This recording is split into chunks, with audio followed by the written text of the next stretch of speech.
you posted something on Twitter.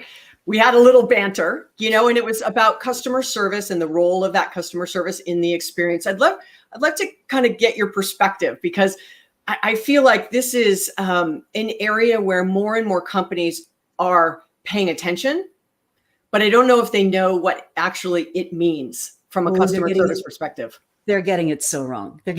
So there's this metric, right, which I ran across doing the research for that piece. It's called containment. And it's a metric that there is a whole business of people that provide customer service solutions, right? And this containment metric basically says, how efficiently do our systems prevent you from actually getting through to a human being in our organization? Because what they've worked out is, a typical call center cost when you have to talk to an actual person is what, $5, $10, something like that. They can figure out the cost of that.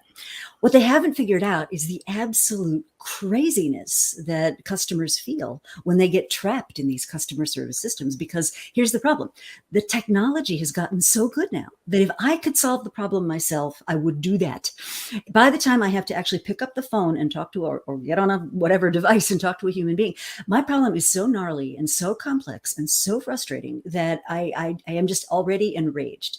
And what's fascinating is the nature of the customer service rep that you need has changed. So we used to think a really good customer service rep was like totally empathic, right? Oh, I understand. Oh, I'm so sorry. Oh, that's not what we want today. What we want is someone to fix the problem.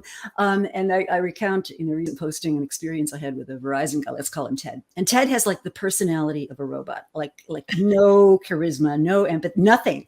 But he kind of looked at my problem. He said, okay, hang on right here.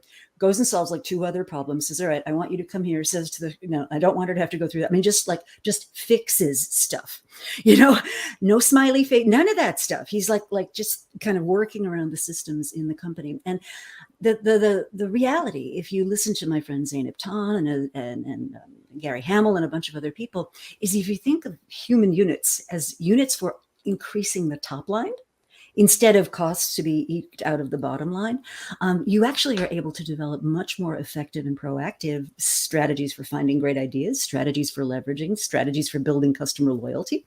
And the way we're doing customer service right now just stinks.